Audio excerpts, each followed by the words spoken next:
What's going on, people? Welcome back to Curtis Shaw TV, back with another live stream, and happy Monday, people, after a good weekend for Arsenal. Teams dropping points, Arsenal 3-point collecting, although the international break is upon us and 2 weeks of national team games and stuff like that. So we do get a little break from Arsenal, but hopefully the medical staff can do their job and get some people back from injury, because we have 5 or 6 players injured at the moment. On time, hey, I'm not always there when you call, but I'm sometimes on time. And and then I live it up on time. Hey, it's the start of the week, people. I'm on time, I have to. I'm gonna try and make it a more regular thing, I have to do it.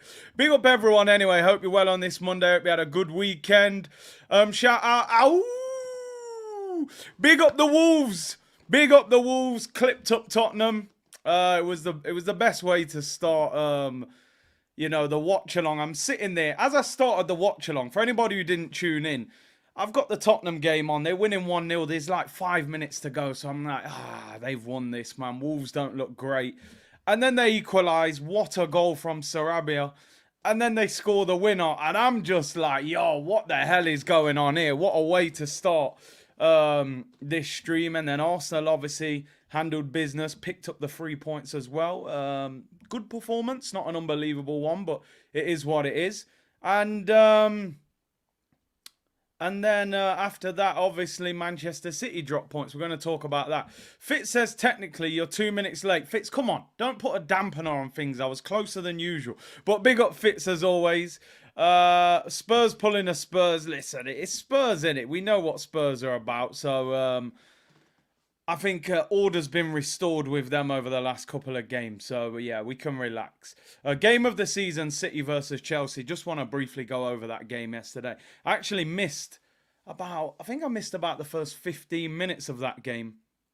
Big up Takan. Can you say hello to his daughter Ava? Big up Ava. Big up Takan. The game yesterday was fantastic. And I have to say, I have to give credit to Chelsea, because consistently fighting back against Manchester City is not an easy thing to do. And I'm not here to give props to other clubs who, are some sort of rival of Arsenal. But it was great to see Manchester City drop points, because, listen, they're a machine, people. We are fighting Ivan Drago. This ain't no joke. And the crazy thing is, they drew the game, and I'm there celebrating. They're still top of the league. All that draw did was level up what we did, because we drew with Chelsea. The thing what frustrated me when we drew to Chelsea was that, Chelsea didn't play that well against us, in my opinion. I actually think Chelsea played very well yesterday. Raheem Sterling. Did man see what Sterling was doing to Kyle Walker? And he can't make the England squad. Cole Palmer. Cole Bomber Clark Palmer. I never knew this brother was mixed race. Jamaican background. Vibes Cartel videos online. If you haven't seen it, it's wild. Man's a yard man. I can't believe it. Cole Bomber Clark Palmer. What a player, by the way.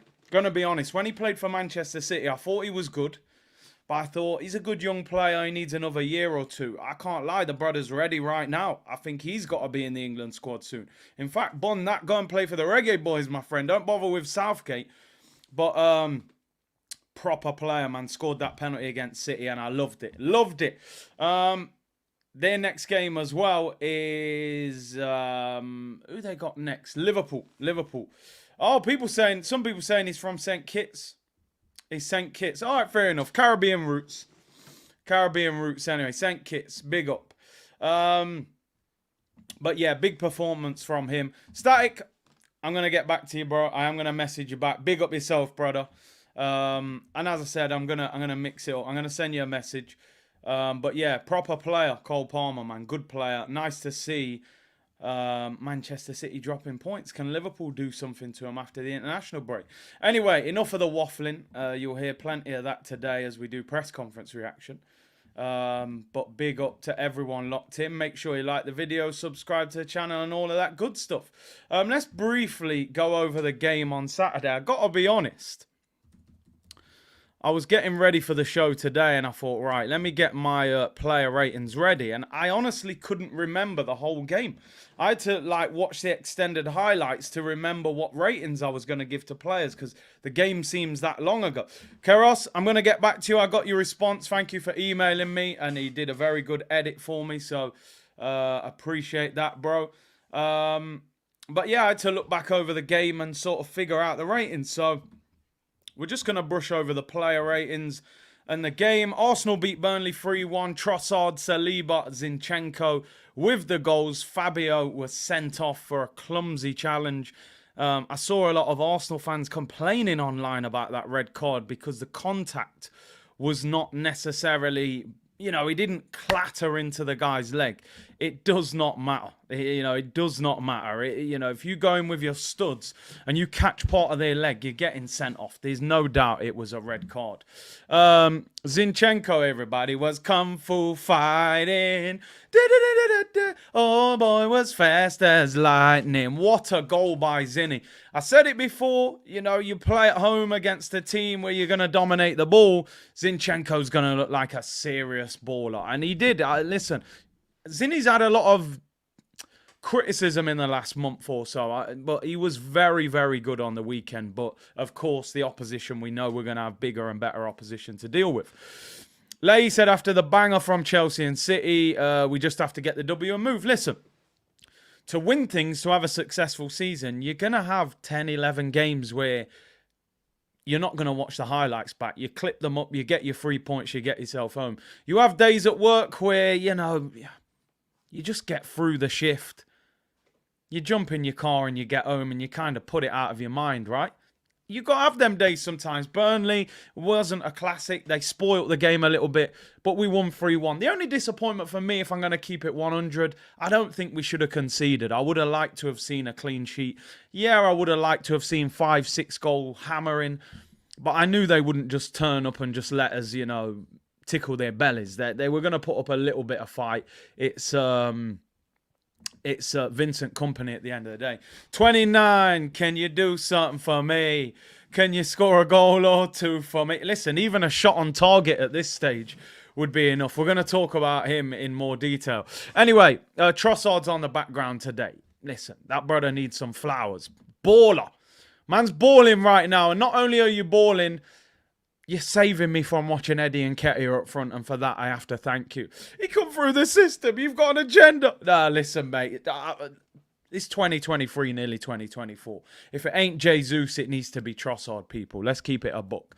16 shots, 6 on target. Burnley, 8 shots, 5 on target. Didn't expect them to do that. They were a lot more attacking than I thought. 36% possession for them, 64 for us. Let's get into the player ratings, people. I did watch the extended highlights to just refresh where we was at with the ratings, because I'll be honest, I forgot the game a little bit over the weekend with the other games that were going on. But Trossard at £27 million, man. I mean, that's the kind of business. That's what I'm saying. I know in football, it's difficult. You sign some... You're always going to get some wrong, but you need to get more of them right. You look at Trossard at 27 million, you're like, yes, you're damn right, that's a hit record. But you look at Mr. 65 million and some of the others of the past, they haven't been so good. Scarrity said, my lovely Saab passed its MOT. Shout out the Saab, Big C, old school. Yo, my granddad used to have a Saab. Petrol guzzler, original badman cars they are still, but in today's generation, boy, you seen the price of petrol. Anyway, let's get into it. Let's start with David Raya. Good performance. 7 out of 10 for me. Made a few good saves. Very good one down to his left-hand side. One thing I'll say for Burnley, the last 10 years, we've all known Burnley for Barnes and them man there throwing elbows in your face and, they were a horrible team to watch. I never liked Burnley in the Prem. Vincent Kompany's playing decent football. The problem is he doesn't have the players to make it effective enough, which is why they'll probably end up back in the Championship. You can't play pep football, with some Lambrini players, as I was saying. So he's in trouble. He's in trouble. So I give him a 7. Most of you saying 7. 6.5 he conceded. Goal had a big deflection. I don't think he could do anything about that. Saabs are the paid-in full whips, proper whips, man. Big engines. Big C, you're in good spirits. Always, my bro. Information and entertainment. I'm out here, people. 7 out of 10 for David Raya. Let's keep it moving. Let's go to right back Tomiyasu. Tommy Cafu, as they call him. Solid performance. On the goal, I'm still a little bit 50-50 on the goal. I'm going to keep it 100. I saw it initially. My first thing was, nah, brother, you got to be stronger than that. The guy's half your size. He did sort of pull his shirt a little bit, but should he have been stronger, or do you think it was a foul? I'm kind of. I think it's weak from Tomiyasu. I'm gonna be totally honest. I know he does slightly pull his shirt, but I don't think the pull is what caused him to go down. I think he got a little. I think he's got to be stronger. I'm gonna keep it a $1.50 here. I think he's got to be stronger. I think, again, we got this new thing in football where players look for free kicks. I don't get it. Especially when you're defending. You got to stand up there, be strong, clear the ball out of play, then have the argument with the ref. For that, I've got to hitch him down. I would have given him a 7, but that lack of strength cost us a goal there, to be honest. I might be really harsh. I agree with Samaz. He could have kicked out for a corner as he was falling. So I got to move him down to 6.5, which is a bit harsh because he actually played well. But that left winger caused him problems a couple of times as well. Yeah, Kai, I agree. On most days you do get a foul for it, but I think if I was a manager, I'd say, bro, be stronger than that. It was kind of like you felt some contact and thought, right, I'm defending here, I'll try and win a free kick. Be stronger, clear the ball out. Even if they get a corner, we regroup. You can have an argument with the ref. Let's give him a 6.5. I don't want to drag him all the way down to a 6, but I want to see my fullback be stronger. He's considerably taller than him as well. Let's go to Zinchenko. Zinchenko, oh, always believe in your soul. You've got the power to grow. Yo, the finish from Zinny, It's crazy, Zinchenko is a little bit of a... it's difficult with Zinchenko. Part of me thinks Zinchenko's a baller. I'm like, this guy can ball out. He drops into centre mid. He can pick passes. He can play forward. He's a proper player. And then I see him defend sometimes in 1v1s against good right wingers. And I'm like, brother, that don't add up. It's a square peg in a round hole. It ain't working. So I'm conflicted with Zinchenko. I simply believe, as Beckley's saying here, play him in midfield. I genuinely think I think we got a quality midfielder there. Kung Fu kick settings, man. I thought I was watching Kickboxer. It looked like Jean-Claude Van Damme at left back. What a goal. Very good defensive performance. Quality with the passes. Probably the best goal he's scored for Arsenal. I'm giving him 9 out of 10. Giving him 9 out of 10. What a finish. Defensively, he was sound. They didn't have anything on the right wing to trouble him, really. It was a good day at the office. I thought he was fantastic. That goal is outstanding. Man are calling him Zicanio. I mean, what a finish, by the way. What a finish. I'd love to see him in that number 8 role, potentially over a certain player that we will speak about later on in this show, of course. So I'm giving Zinny a 9. Give him his props. Let's go to centre backs. I thought Gabriel. I thought they were both. It's an easy day at the office. Let's keep it a buck, man. The striker didn't do anything. So I'll give Gabriel a 7. Light work, good performance, just above average for me. Let's go William Saliba. Saliba gets slightly more because he scored a goal. Both centre-backs kept a clean... Well, no, they didn't keep a clean sheet. That's how mad I'm going. Both centre-backs played well, but Saliba scores. He's got to get more. I can't give you both the same. He scored a header. It's his first goal of the season. And so that gives him the 8 for me. William Saliba gets an 8 for the goal. Let's go into midfield. Let's start with Jorginho. Again, it's a game where Jorginho was fine. There was no problem. Kept the ball well. Took a whack on his head. The skipper, the leader. Who would have thought 2 years ago I'd be telling you people, you know who's going to be the Arsenal captain in 2023? It'll be Jorginho. You'd say, you must be drunk or something. I'll give Jorginho a 7. It was a decent performance. He kept us ticking. I think we got to understand what Jorginho is in this team to do. It's not going to be exciting. I love how people call him George. Yeah, I think take the Eno off. That Brazilian name, you ain't earned that at Arsenal. He was solid. He'll keep the ball. It ain't going to be exciting, but, you know, that's what the manager wants him. I'll give him a 7. He was fine. He'll be fine in games like that. It's when you're playing Man Cities and teams like that is where... let's talk about Havertz. Oh, no. It's like, I feel bad sometimes even talking about him, but what do you want me to do? What am I supposed to do? What do you want me to do? He's missing headers from 4 yards. I can't keep talking about confidence. Bruv, you won a Champions League. You scored the winner. Germany, do you know what? I'm not going to talk about him for long because I'm actually going to talk about him. I mean, I'm just saying 8 out of 10, he did nothing wrong. Please don't do that to me. Let's not do that. People have to understand, to be given 8 out of 10, you have to be excelling. Is it a good performance? Is it a great performance? 8 out of 10's like, you're one of the best players on the pitch. We can't give a man an 8 out of 10 because he did nothing wrong. You've got to do something right. You can't turn up to work, they go, right, did you meet your sales target? You go, no, but at least I was here on time and I haven't punched anyone today. Brother, you didn't do your job. You're an attacking midfielder. I know. Listen, Ernest, I know you're joking, but I'm just saying.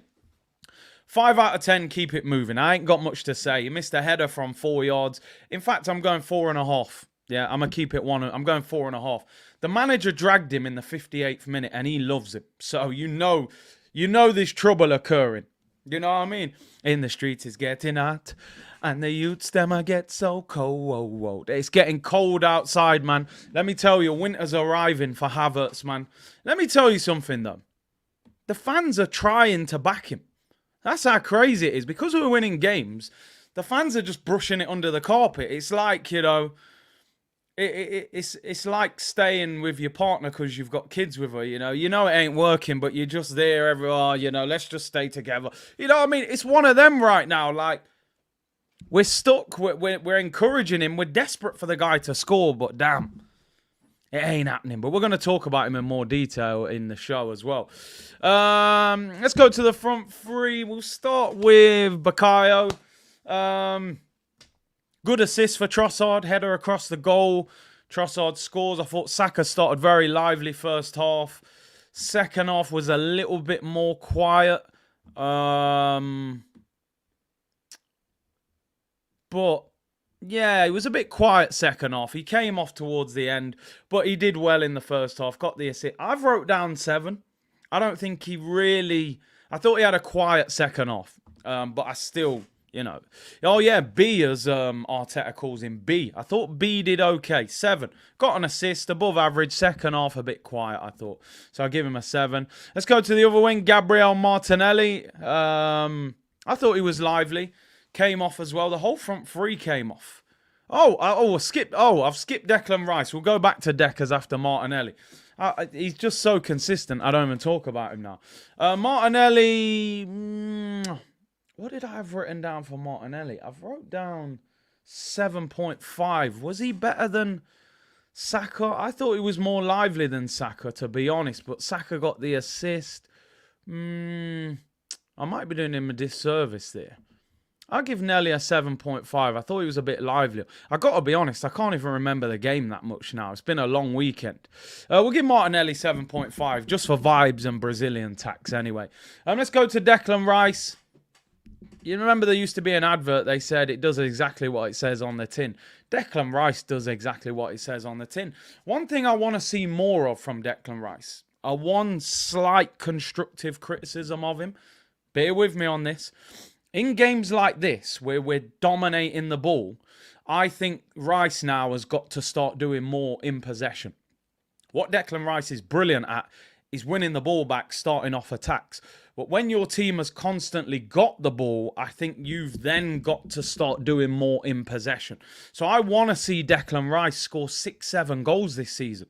Because to me, in games like this at home, Rice playing 90 minutes, we got 65% possession. I think he should start chipping in with goals now. I want to see some assists. I actually had 7.5 written down. I thought he played well. I don't think it was his best game. Don't get me wrong. It was still a solid game. A lot of you are saying 8s. I mean, 8. I don't mind giving him an 8. I mean, I didn't think he was quite at an 8 this time because he didn't have to tackle anybody. Putting him in the 8 role now, I think he's got to learn to let the shackles off. You're not just the ball winner for us now. Look at Xhaka last season. Xhaka scored 7 goals. I think Declan Rice he can have more ability than him. He's got more pace to drive. So I'm giving him a 7.5. It's not disrespectful, by the way. That's still a good rating. 6 is average. You were still above average. I want to see Declan Rice. He did have one curler that he put just wide, but I want to see more shots from him. Let's finish off with, in my opinion, the man of the match. 9 out of 10. Leandrino Trossardinho, the Belgium assassin. Quiet, handles his business. Celebration. You know what I mean? They're all doing it. Zinchenko and Trossard. Saka's in on it. I don't know what it is, but I just run with it, people. You know them ones. 9 out of 10. I once said, and people thought I was being very disrespectful, and maybe it is a little bit disrespectful. I might have been in my feelings in January, so forgive me. Last January, when we signed Trossard, I compared him to 5 pairs of socks that you bought for Christmas. I said, you're not really excited about them, but there'll be a day in a month's time where all your socks are in the wash basket and you find that brand new 5-pack that your nan bought you, fresh white socks, clean as a whistle. You put them on and you go, actually, I wasn't excited about them at all, but we all know a new fresh pair of socks, when you put them on, just feels very effective. So it may have come across as disrespectful, but you all know about that new socks feeling. Socksard, as they're calling him. Trossocks. So, listen, I think it makes sense, but, you know, he is silkier than the socks. I can't lie. He's got a bit more about him than that. But he's a baller. I mean, Latte said he's better than Eddie, I think. You can, if you could edit that comment, take the exclamation marks off, take I think off. You don't need to think about it. Yeah, maybe, you know what? I think you're spot on. Let's upgrade him. He ain't a fresh pair of socks. He's a fresh pair of Air Force Ones in the summer, and you know how they bang in the summer, people. So a fresh pair of Air Force Ones, crispy white ones, you know what I mean, with your jeans on, out in the summertime. You can't go wrong. 9 out of 10. Baller. Goals. Assists. I thought he'd broke his arm at one stage. It was crazy. Eddie's now 3rd choice. So, you know, it's a win-win situation. I'm sorry. And, why are you talking about Eddie? Listen, I want the best for Arsenal. We know Eddie ain't the answer. If Eddie's the answer, then what's the question is what I always say. So, Trossard in this false 9. That front 3 there that we're seeing, until Gabriel Jesus comes back, leave it alone. Don't touch it. It don't need to be messed with. That's the front 3. False 9. You've seen that our wingers have started to play better since Trossard's come in as well. That's no coincidence. He links up possession well. Baller. Baller. 1 goal, 1 assist. Bang. 9 out of 10. Man of the match. Keep it moving. Substitutes. Who even came on? Honestly, it seemed like we haven't played for about a week. Who came off the bench? Eddie came on. Kivior came on. Nelson came. 5 out of 10 for them 3. Don't remember anything. Fabio. What do I give Fabio? 1 out of 10. He comes on and stood someone and gets sent off. You know, Fabio is... He's running out of time for me. I'm going to keep it 100. Second season, I'm not seeing nowhere near enough from this guy. Nowhere near. I know we have this conversation about Kai Havertz and we've spoken about Eddie and these other players. You're going, oh, maybe we could get rid of him. we need to have conversations about this guy. And you're spot on, Jake. This guy comes on the pitch, studs someone, gets sent off, starts clapping the fans. Good to see you guys. Thank you. I'll see you in 3 games. I'll be out for the next 3 games. Thank you. North Bank, you've been epic. Brother, you just come on and got sent off. What kind of foolishness is that? 21. Can you do something for me? The new Bernardo Silva, they told me. I don't know. More like Bernard Matthews. Like, what the hell is this? Maybe it was his farewell. 3-match ban, then bin him in January. He's been for me, I actually think he's got some talent, but for me, he's been a waste of money at Arsenal, this guy. Waste of money. At 35 million. I actually think Havertz being 65 million has taken the heat off him because this is his 2nd season. Everyone said last season, oh, give him a pre-season. He had his pre-season. Let him settle in. He's being played at Smith Rowe in that attack. What's this guy done in an Arsenal shirt, really? He needs to go. He needs to go. January or summer, Fabio needs to leave. Get him to Wolves. They love a Portuguese player there, as Sin said. Get him back to Porto. Get him out. Get what you can back. Get Bernardo, B-Tech Bernardo out of the club. Bernardo Bronze. I respect that one. I respect. But Fabio Copper. Get him out, mate. Get him out. I ain't interested. I've waited 18 months. I ain't seen nothing.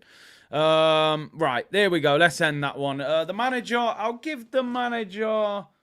No, I like the team that he picked. He dragged Havertz off early. It was a good day. The clean sheet was a bit annoying. The bench didn't look great. I'm going to give the manager 8 out of 10 and keep it moving. There you go. It's a good rating for him. 8 out of 10 for the manager. While we're here, before we move on and talk transfers and stuff like that, I am going to speak about Mr. 29, a.k.a. the Chelsea player that we're still trying to get our mindset around what is going off. The reason I'm bringing it up, because we're at the international break. We're having a bit of a... We're going to be doing some shows where we're looking at the season and how we've started and games coming up and things like that. But I want to have a discussion about him, rather than me bantering or just saying... Because the mindset I'm in is just get rid of him. That's where I'm at. Get rid of him in January. I've had enough. Seen enough already. It's not the reality of the situation, though, is it? How often does a player sign for a club for such big money and get moved on within 6 months? You'll be lucky if he even gets moved on in the summer, if I'm being totally honest, because the manager's going to cap as much as he possibly can. And like you said, Saliba, this is why I'm doing it. Serious conversations need to be had about what we're doing here, because I'm looking at his stats. 19 games, 1 goal, 1 assist. The penalty against Bournemouth and the assist against Man City to Martinelli, which was, it was an important pass. It wasn't like a defence-splitting pass. But we're 19 games in. Now, I get it. People are saying he's got no confidence. People are saying give him time to settle in. People are saying, he's a striker. He's not going to do much playing in midfield. We're at a point now where we need to do something about him. I don't believe that we can continue to carry him in the team. And make no mistake about it, we're carrying him. And I'm having an honest and open conversation now. I'm not here to banter him. I'm not here to be disrespectful towards him. We made a major investment in a player that I think nearly all of the fan base felt was extremely risky. Right? Extremely risky. Most Arsenal fans would have probably said, I would not go and spend 65 million on him. As I said before, Arteta likes to prove people wrong after he sort of, got Granit Xhaka to have such a good season last season. Now, I keep hearing confidence. Okay, I understand that, but we can't risk dropping points to try and help him gain confidence. We've had some nice fixtures. Okay, we've had some difficult ones, but we've had some nice ones. Burnley at home on a Saturday afternoon for Arsenal is a nice fixture. Going in. It's like going to an all-you-can-eat restaurant with all your mates, and you come out and you're starving. Everyone else has had, a starter. They've had a nice starter, They've had the 3-course meal. They even went up for seconds. Fill your belly up, eat as much as you can. This guy's coming out of the restaurant starving. You're like, what the hell did you do in there? Like, we've got a problem. I mean, Jake said the skills challenge in DC was very telling. I was bantering at the time going, he's the only player in skills challenge history that didn't score in 1 minute. But it seems like it's going downhill. Now, I honestly believe you've got to put him on the bench. And some people will say, how does putting him on the bench help his confidence? And the answer is, if I'm being totally honest, it doesn't. Lamin said, Jadakiss featuring Anthony Hamilton. Why you got to do me like that? What a song, by the way. Absolute classic. All that I've been giving is this pain that you got me in the system. We still can't believe it. I suppose the problem we got now, you look at the midfield, Odegaard's injured, Fabio Vieira's suspended for 3 games, Emile Smith-Rowe's injured. So what midfield do you get on the pitch without Kai Havertz being in it? The only hope you've got really is if Odegaard gets back fit and you could maybe go Jorginho, Declan Rice and Odegaard for balance. That's probably the only thing that you could go with. I think you've got to put him on the bench and use him as a squad player and try and work his way back into it. I almost think I'm doing watch-alongs and I'm constantly talking about it, and it's like I think he needs to come out of the spotlight a little bit. And I'm not saying that necessarily helps him, because then you might have to start him and again you might not get a good performance from him. But I think, I've said it before and I say it again, first of all, let me add some context. I do think there is some talent there. You saw the player that there was at Leverkusen. You don't just lose that overnight. There is a player there. First of all, my number one problem is I genuinely don't think he suits the Premier League. We've seen it before. There's players, they're monsters in other leagues. They come to the Prem and they look like puppies. And I think Kai Havertz has not adjusted to this league. He was bang average at Chelsea and he's probably below average at Arsenal. I think if he went to Italy, a slower league, maybe he goes back to Dortmund or to Leverkusen, maybe you get the player back. We've seen it with Timo Werner, who was a beast in Germany, couldn't hit a barn door here. I just think we've got a problem on our hands. And for me, I think Arteta's almost got to admit that this so far has not worked. And I think you've got to put him on the bench because the team is more important than the individual player. And even if it means that he has to suffer, the team has to be put first. And I think he's been given ample opportunity to prove himself. And we're not getting anything. We're not even getting moments. Even if we had moments, you can cling to them and say, yeah, but what about that pass? What about that nutmeg? What about that goal? And obviously, look, it's not like his time's up. He'll probably start the next game. I'm having all this discussion about him. He'll probably start away at Brentford and we'll be talking about him again. But he's got to give the team more. He's got to. And I've said before, I think his best position is up front. I think his best games for Arsenal have been when he's played through the middle. The problem is, he ain't getting up front ahead of Trossard or ahead of Gabriel Jesus. So where do we go with it, people? I'm looking for genuine suggestions, what you think. Leahy said, we are in a box with Havertz. We are not a club that can afford a £65 million player to fail.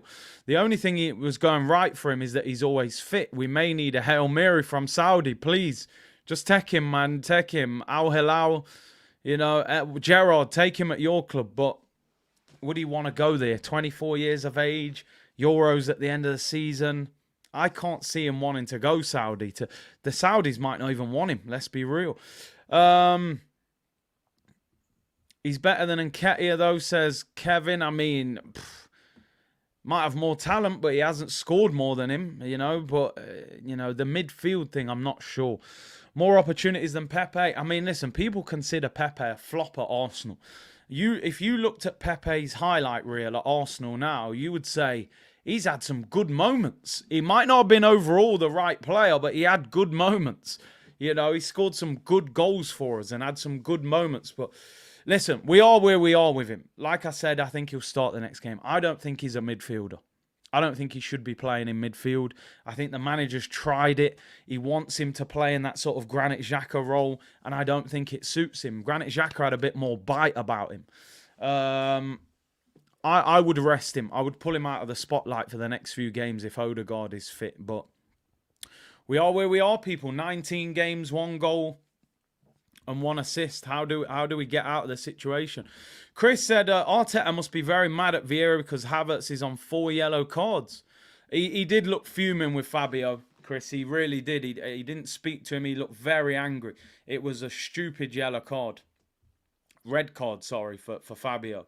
Simon said, for the moment, still prefer to start Havertz over Vieira. As soon as Vieira came on, he was bullied, pushed off the ball, then retaliated and got carded. Yeah, he's like the light version of him, to be honest. I suppose at least Havertz has a bit of physical presence. Big up, Latte. Hope you're well, my bro. Hope everything's good. Appreciate that. George Guna said, let me tell you a secret. Ain't no one taking 29. We are truly effed. We're stuck in a bit of a rut at the moment. Simon said, to be honest, he was benched out, but no ESR, Vieira, Partey and Odegaard, no option. If we go Zinni or Trossard in midfield, that's a very attacking setup. I would love to see Zinni in that 8 role, genuinely. Because Zinni has played in defence, so I think Zinni can put a tackle in, but he just looks after the ball better, and he can thread those passes. I would like to see Declan Rice, Zinchenko and Martin Odegaard in a midfield. Akunde said, drop Jesus to number 8, keep the current front free. I don't think Jesus would be in the 8 role, man. Especially not when he's getting knee injuries and stuff. He's never really played there. So not for me. Maybe you could put Jesus up front and put Trossard in the 8 role. I think that could work. We've seen Trossard play attacking midfield, so I think that would have potential moving forward. SG said, bin the German James Charles. What a waste of money. Listen, I know we all act wise after the event. That's natural. But I think you didn't need to be Mystic Meg to understand that this deal was an absolute, disaster waiting to happen. But all we can do is hope that... all I've said every time, every game I say, all we can do is hope that he does something, and he doesn't. So that's all we've got left, people. Faith Evans setting, because I'm hopeful. Yes, I am hopeful for today. But until then, we're stuck with him, people. I'd move him on quick. Lokonga got binned after 1 year. I'd get him out after 1 year. Leverkusen will take him on loan. Option to buy, sell him for 20 million. Anyway, let's look ahead. Another story that's going to frustrate me and may frustrate some of you as well. I have to ask the question. I've never heard this happen until it happened to Arsenal. I've never heard this. For those of you who are obviously maybe not watching the screen right now, I'll read it out for you. So basically, Gabriel Jesus has travelled to Brazil for international duty. Under FIFA rules, countries have the right to assess players themselves, and Brazil have taken up the option to do so. I am baffled. I am absolutely baffled. Until this happened with Saka in the last international break, I'd never heard this. My understanding was if a club had an injured player, they had to send proof to the club doctor or the physio of the national team to prove that player has this injury. Here's the proof on paper. He's our player. He's not available for selection. Countries are coming to Arsenal. We've got injured players. Jesus was not even on the bench on Saturday. Now he's got to fly to Brazil to potentially train and be assessed ahead of 2 games for Brazil. And if that Brazil physio and doctor deem that he's fit, he's going to play for Brazil while he's not playing for Arsenal. What the hell is going on here? How could I never see this happen? I always see England, Trent's pulled out with a knock.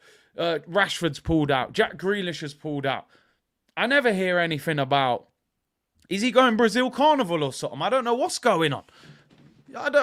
Maybe he wanted to go Brazil himself, but this guy's going to fly Brazil. He's not even playing for Arsenal. He could be playing in an international game for his country. And we're sitting here. This is our main striker who's injured. He shouldn't be going anywhere near an international break. He hasn't played for us for a few weeks. It's crazy. It's crazy. TBG, you're right. Odegaard pulled out of the Norway international game. Listen, I know things are different. Different countries, different circumstances. Norway cannot qualify for the Euros now. So Odegaard doesn't really need to stress himself to get over there and play for Norway. You're playing for nothing. Maybe Brazil are struggling to qualify, you know, for the next tournament. But it's crazy.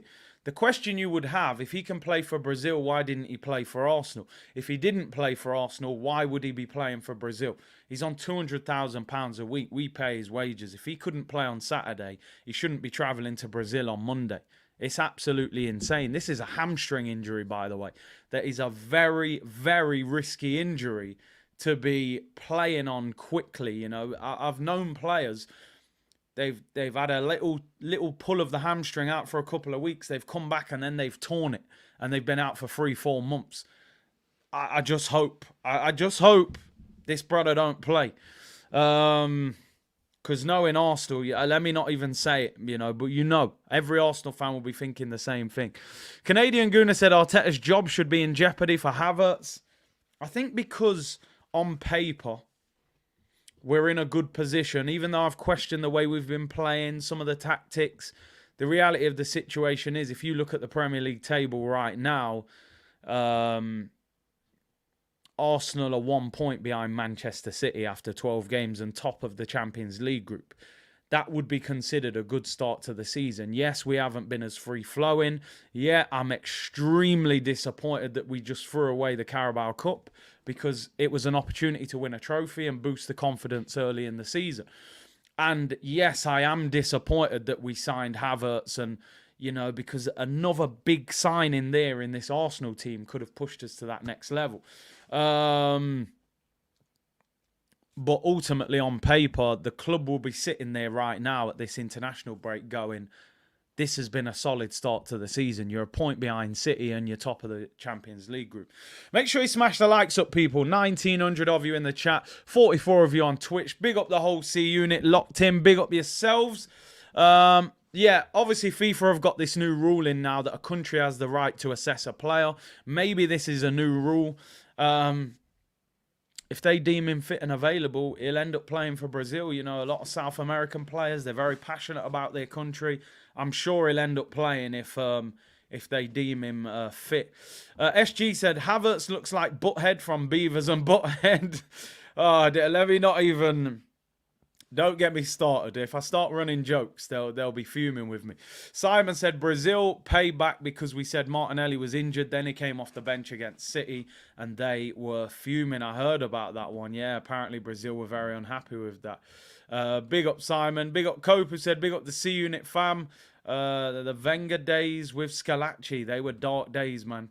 We've lost one game all season in terms of the Prem, but obviously we've lost 3 in all competition. 1 in the Prem, 1 in the Champions League, 1 in the Carabao.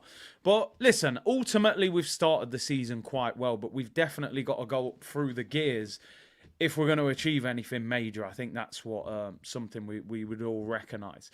Do I even do this press conference reaction? We'll skip it quick. It's tradition, innit? It's tradition. I don't really even want to read it, but we'll have a look. It's that time. Cone Man music is back. Quick Cone Man, quick waffle, and get through it. The game seems like it was about 7 days ago. On the result and Vieira's red card, he said, I'm really happy with the result, especially the performance, playing 72 hours ago. What did he say about the red? With the red card, yes. Thank you for asking me. VAR was right. The referee was right. Really good decision. Really positive from Mikel to speak about that. Good decision. Sounds very sarcastic, which this is, and again, I'm sorry to do this. I always say this guy has different energy when different players get sent off. I remember this guy being absolutely furious when Pepe got sent off at Leeds. He basically blamed him for us dropping points in that game. You're cracking a joke about Fabio because you signed him for 35 million. What he should be saying is it's a stupid tackle from Fabio and he needs to learn from that. He could have potentially cost us, you know, but he's joking about the ref and VAR. So, you know, he'll defend his signings, that's for sure. But I get it. You do need to defend your players at times, but keep the energy the same would be my thing. How important it is to maintain momentum. This is what the teams do. We play in the best possible way. We give everything to win the game. Skip it. Zinchenko's performance, I was happy with him, especially against these teams. The fluidity and threat he gives the way he progresses. Similar to what I said. When we dominate the ball, he's brilliant. On Trossard's goal and it being our 1,000th at the Emirates, you have to put your body on the line if it's necessary. He's done that. It's the 1,000th goal at the Emirates. A beautiful number. On White's fitness, yesterday in training, he wasn't comfortable. He didn't look right, but Ben won't give you much. He always wants to be on the pitch. He always wants to hide anything that is in there. We highlighted it. We noticed in the last few weeks something in there. We wanted to protect him. Trossard's chemistry with his teammates, said that's the word. I think he connects with everyone. He's so intelligent. On Jorginho's injury, he's had a few bad cuts, I think, so they couldn't sort out, so we decided to take him off. Jorginho getting a recall to the Italian national team. Damn, they must be having a tough time if they got a recall Jorginho, I can't lie. He said, I'm happy for any player that can represent their country. I know what it means to him. On the determination Trossard showed, he said, go and be consistent, try to force errors. On scoring from 2 set pieces, we have big lads. Willie Saliba has a real presence. Pause. He hasn't showed this skill. Let's skip it. On Odegaard's fitness, said, I don't know. I'm going to have a meeting with the medical department. Tomiyasu's performance, only in his eye. He had a problem with his contact lens, but the rest, he was top. Maybe that's why he fell over. He couldn't see. On our position in the table, I'd prefer to be at the top, but it is what it is. On if he's going away during the international break, he said sunshine. I'm not sure. I'm probably going to stay in London, so I doubt there'll be sunshine. There we go. That is what you call waffle settings. I haven't seen Elliot Roberts with the Cone Man music comment, but it's a quick skip waffle, people. Anyway. Hey, Jake. Yeah, yeah, we won't get into that one anyway. Young Gunner, as a club, as long as a club is steady, signings aren't usually questioned by the owners. As soon as results start to fade, they'll ask questions. 100%. At the end of the day, Havertz is going under the radar because we're doing okay. The second that starts to go wrong, you'll see. They'll come down on him like a ton of bricks. Nyamming waffles, sipping syrup, bees honey on toast is the most.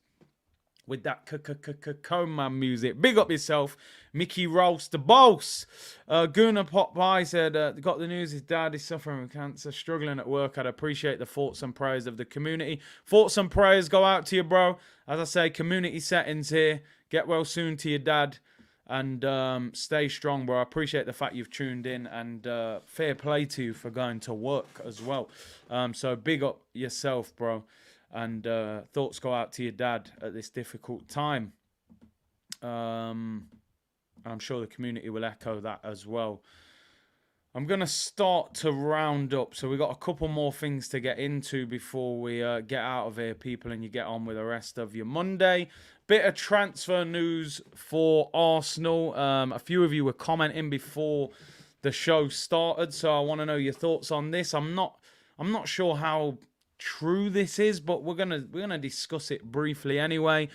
The Sun newspaper, so my apologies straight off the bat, not a great source of information, but Arsenal are reportedly lining up a move for Julian Brandt as a replacement for Thomas Partey amid concerns over his injury record. First of all, Julian Brandt is not a direct replacement for Thomas Partey. Thomas Partey plays a lot deeper in the midfield. Julian Brandt is more of an attacking central midfielder.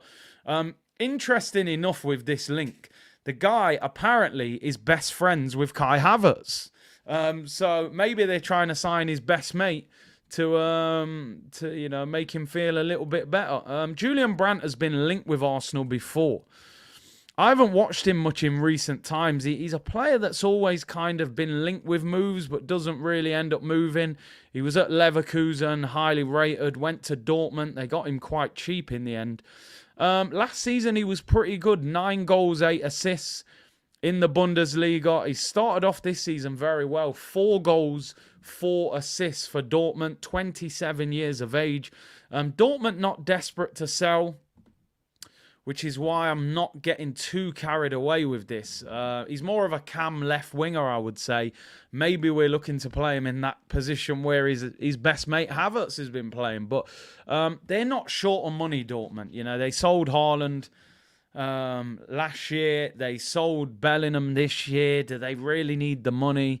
Are they, according to the report, it says Dortmund are not desperate to sell him, but would potentially listen to a big offer.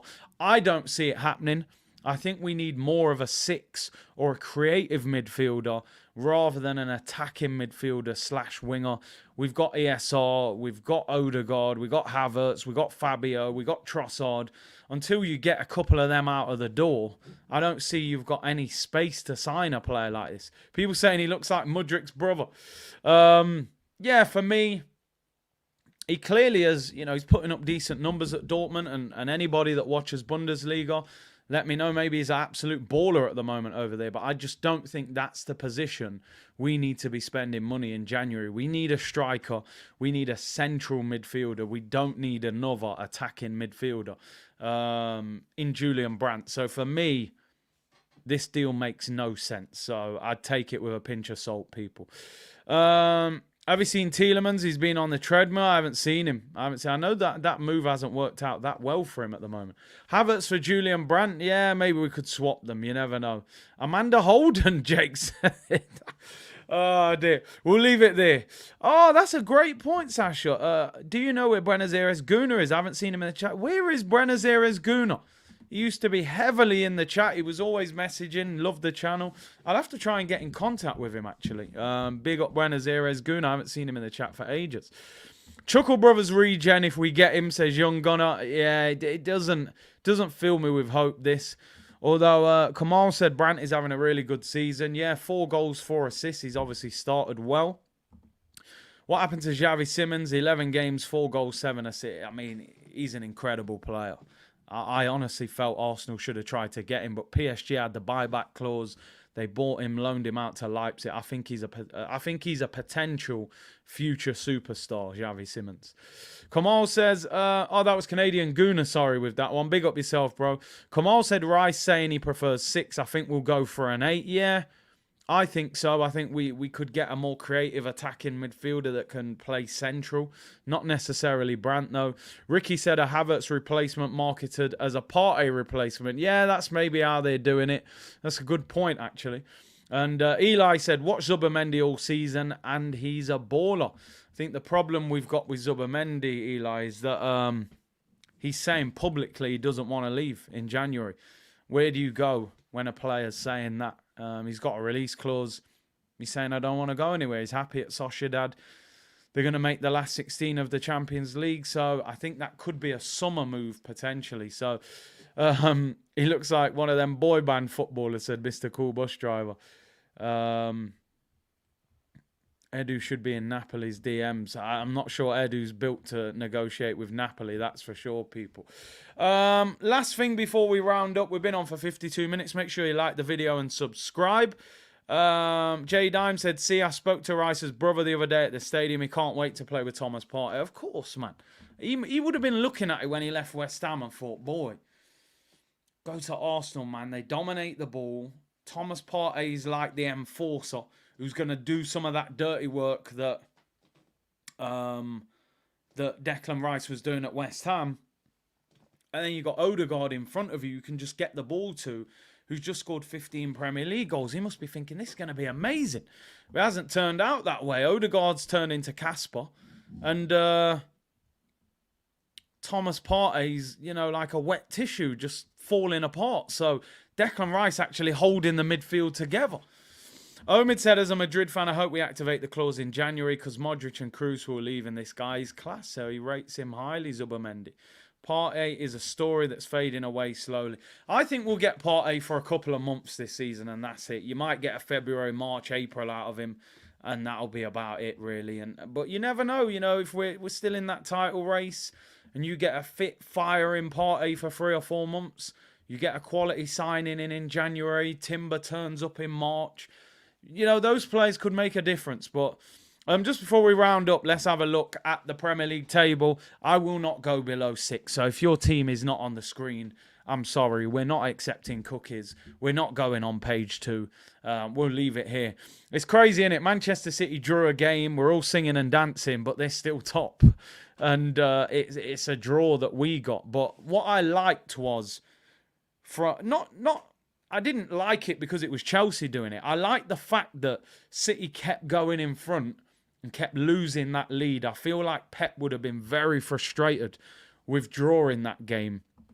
Because usually once City go in front, it's very difficult to come back. And Chelsea kept fighting back. Ruben Diaz looked a bit shaky there. I don't think Rodri had his best game as well. So hopefully Chelsea will have given a bit of a blueprint there of how you go about beating Manchester City. I think you've got to be active. You've got to be busy. You've got to get about them. Just looking at the table, obviously the focus is on Arsenal. 3 wins out of 5 in the Premier League. We've got Brentford next game. Manchester City play Liverpool at the Etihad after the international break. You've got to give a lot of respect to Unai Emery. I know he's a former Arsenal manager, but the guy's 2 points behind Arsenal. They are second top goal scorers in the Premier League as well, which is outstanding for Aston Villa. So fair play to Unai. Tottenham, hopefully order's been restored this week. All the hype, we're going to play a high line, mate. All that goes out the window now. Back-to-back defeats. Maddison, Van der Ven out for 2 months. Richarlison out for a month. Romero suspended. I think Basuma suspended for their next game as well. They play City in a couple games as well. Looking at Arsenal, how can we view this first 12 games? Again, don't think we've been at our free-flowing best. The biggest positive, 2 positives. Number 1, we're only a point behind Man City. This might not be the season where we end up 8 points clear of Manchester City like last season, right? It might be difficult to get into that situation. But what you've got to do with City is stay next to them. Point behind them, point in front, level points, whatever. Keep near them and then try and get your better players back. Have a good transfer window in January and then push. Last season, we faded towards the end of the season because 2 of the 3 signings in January didn't necessarily push us on that much. Trossard was a very good signing. Jorginho didn't impact as much. Kivior didn't look ready to influence the first team. And we lost Saliba. I'm hoping it's the other way round this season, that we're not as free-flowing, but as we get past the Christmas and New Year period, we start to get better, score more goals. You get a Jesus fit. You get Partey back, you get Timber back, and maybe you get a couple of signings in January and we do it the other way. So that's what I'm hoping for. And the big positive, we've got the best defence in the Premier League. And as Mourinho always said, defences win you titles. It's your foundation, you build from there. We're not as entertaining and free-flowing on the eye as last season, but personally, I'm very happy that we've got the best defence. I think David Raya, the last couple of games, quietly has done well. I know there was a lot of uproar and a lot of discussion, and me included, but I think we've all got to just get to the point now where we say, look, David Raya is our number 1. Probably the FA Cup, you'll see Ramsdale, and let's hope that he just builds his confidence, moving forward. And continues to keep clean sheets and put in good performances. He's obviously going to be in the team moving forward. So, yeah, the joint best defence with Liverpool, who've obviously got 10 as well. Yeah, I agree. Less style, more substance, So, I think the positive thing for Arsenal fans is I stick by my theory that I believe we're only in probably 3rd gear at the moment. I still don't think we're playing that well. And the fact we're a point behind City without playing that well, I think you got to take some positives out of that. And I've been very critical of Arteta at times, and I don't hide from that. But I do give him some credit that we're getting results without necessarily playing that well, and I think that's a positive thing. What we need now is the performances to kind of match the results as well. When we're playing them bottom teams, I want to see us start hammering them teams 4-5-0. We did against Sheffield United. Brentford next. Let's have a quick look at the fixtures coming up. Who've we got after the international break? We did look at this the other day, but if we look at just maybe the group of the next 5 games coming up, I think particularly the next 4, they've got to be 4 wins out of 4 without a doubt, right? Brentford away is tricky, 5:30, I get it. Under lights, they're a physical team, but they're not the same team without Ivan Toney. Hype said when his ban finishes in the middle of January. it's a tough game, but we need to be winning, right? Considering Man City play Liverpool that weekend, we can't afford to drop points. And then if City drop points, we've wasted it. We need to beat Brentford, put the pressure on them. Then we got Lens at home. If we win that, we've won the Champions League group with 1 game to spare. That would be a big bonus because we can then go PSV away.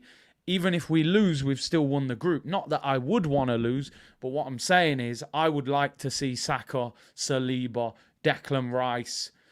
You know, all these players could be rested for PSV away and go there with a second string team. The group's already won and they get a night off. You've then got Wolves at home, which you'd expect to win that, to be honest. Luton away, you've got to beat Luton. I know they'll fight. Listen, Aston Villa away is very, very tough. Unai's going to be so fired up for that game, and they are very good this season. They are scoring goals. They're free-flowing. Watkins, Bailey, Diaby, Douglas Luiz, players there that we've been linked with. That will be a tough, tough game. But if we can get on a run, I'm expecting nothing less than 4 wins out of 4 in the lead up to the Aston Villa game. Villa away is a very tough game, but we did beat them last season. So I think even Brentford away, I don't want to overlook that next game. Brentford away is not easy. They are a physical team who make life difficult for you, but we've got to be winning that. And we're hoping maybe Odegaard, maybe Jesus can come back from injury during this international break. So big games coming up. We need to get a good run. As I said, City have got Liverpool next.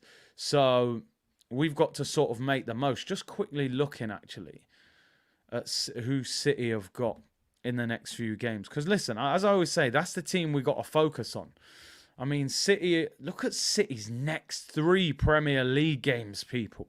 Liverpool at home, Tottenham at home, and Aston Villa away. This is what I'm saying. We got to win 4 out of 4. Who've they got after that? I need to zoom down a bit more. Oh, then they got Luton. Yeah, they'll win that easy. But them next few games for City, Liverpool at home, Tottenham at home, Villa away, I think they'll drop points again, considering there's no Kevin De Bruyne. Somebody said in the chat that Rodri's suspended. I think he needs 1 more yellow to get a 1-match ban. So hopefully he gets a yellow card in maybe the Liverpool game and then misses the Tottenham one. I mean, Ben says they'll win all 3, but you don't know. They drew at Chelsea. You know, they lost to Wolves. They lost to us. I would like to think they'll drop points in 1 or 2 of them, particularly the Liverpool game. So listen, we've got to do our job, put some pressure on them and see where it takes us. Thank you very much for tuning in today, people. Really appreciate it. Make sure you like the video. Subscribe if you haven't already. We're about 500 away from 70k. So if we can hit that in the next few weeks would be absolutely brilliant. Make sure you share the content around. Actually, just to give you a little insight, I've just been sent a message regarding a 50-cent ticket, which I said I wasn't sure whether I was going to go to. I think I'm actually going to go to it now, so I may go to that this week. I'm going to try and get some guests on, couple collabs, try and get Kevin Campbell on and 1 or 2 others. We'll do a member stream sometime this week as well, probably towards the end of the week. So bear with me on that. But keep it locked. Curtis Shaw TV. Big up to everyone. And no, it's not in the car park. Just let it go, people. It was a mistake. I was in New York. We were out. It's a simple mistake to make. It's a car parking space. Listen, people, big up. Thank you for tuning in. Enjoy the rest of your Monday. Like the video and subscribe. And I'll see you all tomorrow, people. Bless.